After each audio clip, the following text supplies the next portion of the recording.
Last summer, I went to Mexico to check out Heliostar metals.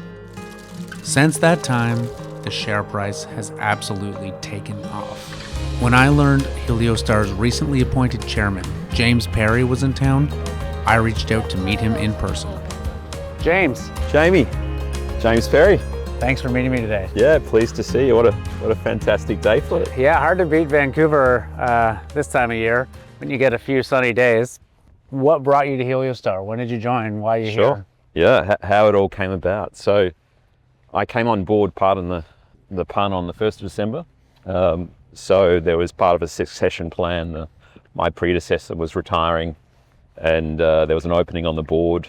I'd been watching the company pretty closely for a few years, so Heliostar was quite well known to me, particularly after the Argonaut deal, and so it made sense. And my timing, I've been out of the precious metal space for the last 4 or 5 years, helping Orion with one of their private portfolio companies, and I think sitting on the sidelines watching where the market's gone, looking at the strength of the Heliostar and just the story and where it's going, it was really a no-brainer when I got the phone call.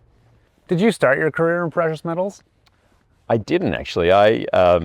My first job actually, definitely not precious metals. I was a clerk to a federal court judge. So I was wearing silks and very formal British style atmosphere. Do they have the wigs in Australia still? So the judges wear wigs. I didn't as the clerk, but definitely saw a lot of wigs. At that time in my career, I actually wanted to be a barrister, loved advocacy, but it sort of came around full circle with my career. I love negotiation and deal making, and I think that's something I always enjoyed in those early days. So it was really, my first role was in the court system.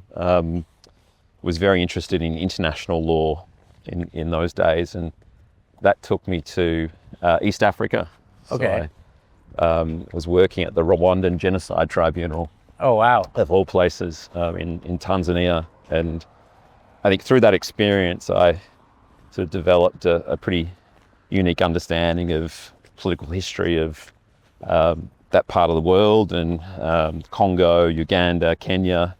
And it was around that time that Newcrest had just picked up a mine in West Africa, Cote d'Ivoire. Okay. And so I started talking to Newcrest Mining, and one thing led to another, and I was recruited to be their in-house counsel in their legal team. And the rest is history. So my career in mining really started with the law and Newcrest. How big was Newcrest at that time?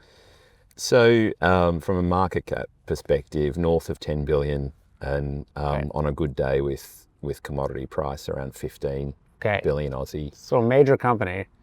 Yeah, major company. I mean, biggest gold miner in Oz, and certainly that part of the world was a dominant name. And you went from human rights to corporate lawyer at a major gold company. That must have been quite a change. Yeah, I'd like to think I'm still interested in human rights. Fair enough. Yeah, it was, though. I was always naturally commercial in nature. My background, my family have been 3 generations in the pub business, and so I grew up around small business, and so I wasn't a lawyer's lawyer. Yeah. And so I think it was just a natural segue, and in essence, a natural segue that not only was I in-house legal at Newcrest, then went into sort of the business development side. It was, I think, given my background and interest, it was inevitable that that's the way it would play out. And today you're located in Denver, right? Denver's home. So moved there just under 10 years ago, and we brought across my then 2-year-old, who's now 11, and my 5-year-old who was born in the States. And so why does as an Aussie gold company focus primarily on Asia, I think at the time, send a lawyer to the United States?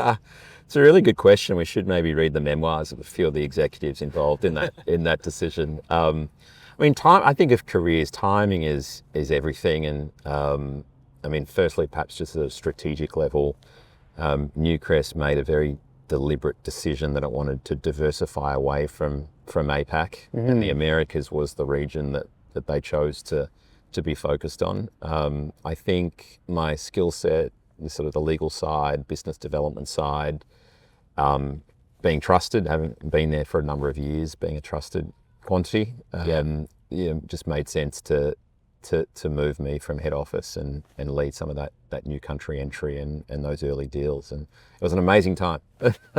If I'm getting my time frames right in my head, that would have been around the time Charles Funk, the CEO of Heliostar, was running around LATAM as a geologist. Is there anything that really stands out at that time, an acquisition, anything, a deal that was kind of defining for your career? I think I got off the boat and almost immediately got a plane ticket down to Ecuador, and spent a lot of time in Ecuador in those days. And, I think back to a career-defining moment. It's probably around the time we met the Lundin family. It was interesting. We first went into Ecuador on the back of the Cascabel asset held by Sol Gold. And then around early 2018, I think the Lundins were looking to put the financing together for Fruta del Norte. And there was space in the equity stack, and we knew Ecuador very well. We obviously loved low sulfidation epithermal deposits like FDN, and I think that opportunity to do the diligence on Ecuador, the new country entry, and then that deal was a fantastic segue into the Americas. What does a lawyer for a $10-billion gold company actually do? Right? Is it just writing contracts, negotiating terms, or is there a lot more to it than that? I think that the funnest time for an in-house lawyer is when there's a mandate for growth. Yeah. And that's when you're looking at sort of early stage exploration, joint ventures, equity placements, and then ultimately M&A. So, that's the fun side. And I was lucky enough to end up doing most of that. What's the most challenging side?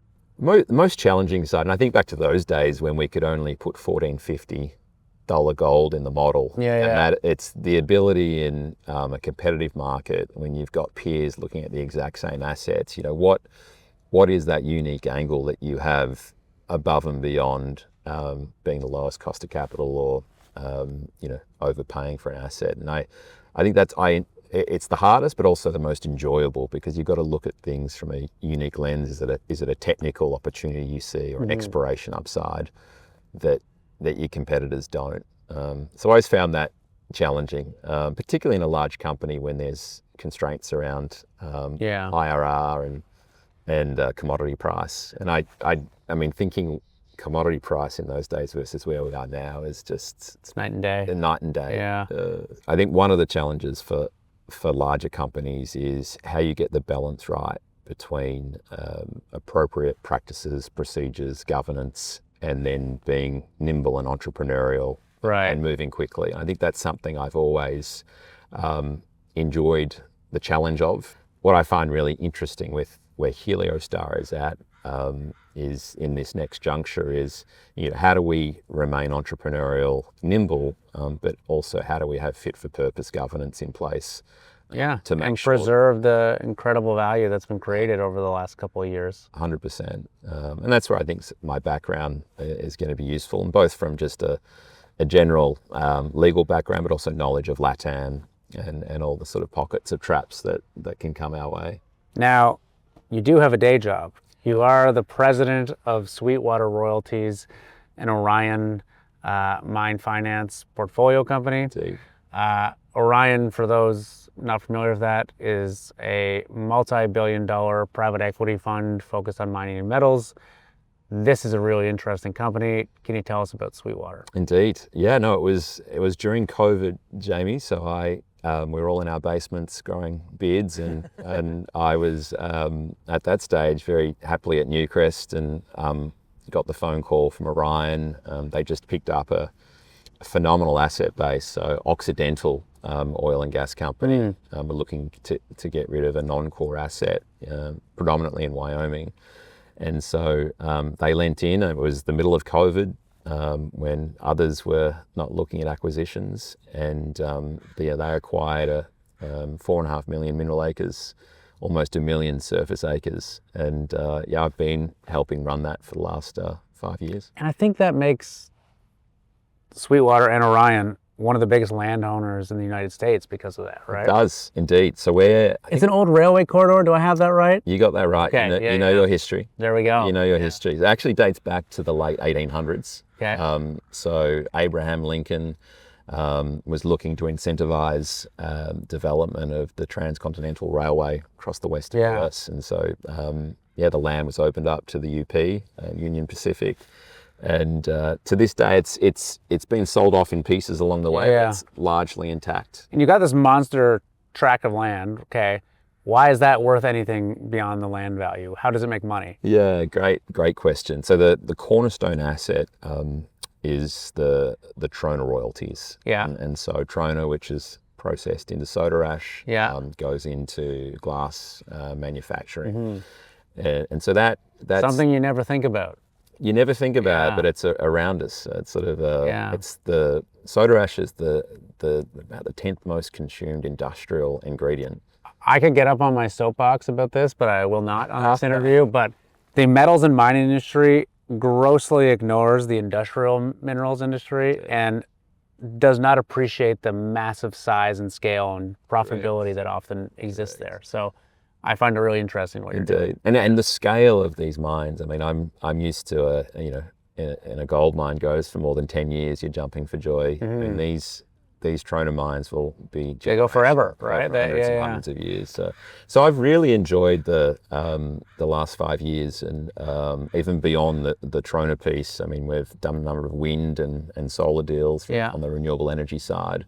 We've got exposure to oil and gas, and really we're almost like a shark tank. The inflow or inbound deals that we get is almost on a daily and weekly basis. Well, there's a huge precedent for this in the public markets, right? I'm sure you're familiar with Texas Pacific, right? I think it's like an $80 billion company. Don't quote me on that, but for those not familiar with that, right? That's another railway package that's 100, 200 years old, something like that.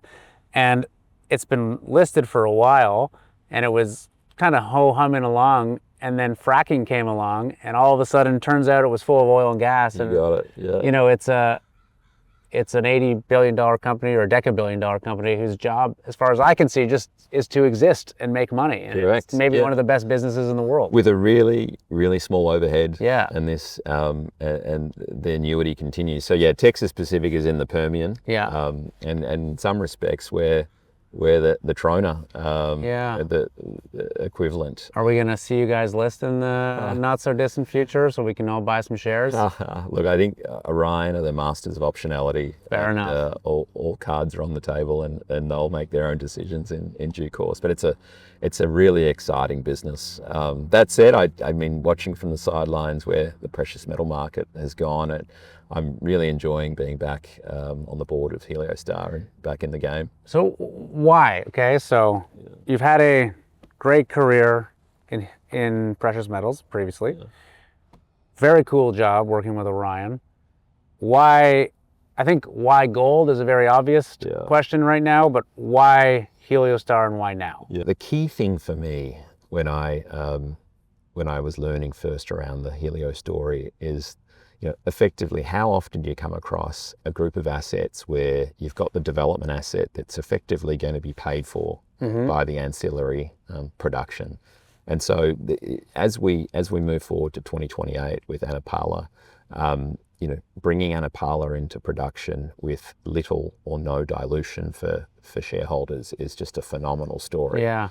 A lot of people have said they want to do things like that, but very few are actually in a position to pull it off. There you go. Yeah. Correct. And then I think from there, we talk about a 500,000 ounce aspiration by the end of the decade.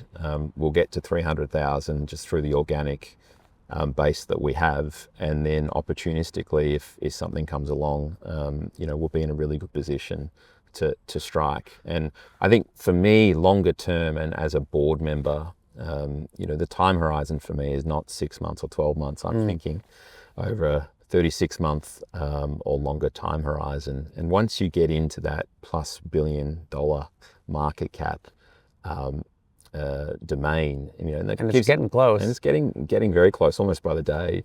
It gives you the optionality to bolt on more assets, start to look at mergers, and if it makes sense and is accretive. And so that's what I'm really excited about is this team and their ability to take Heliostar to that next chapter.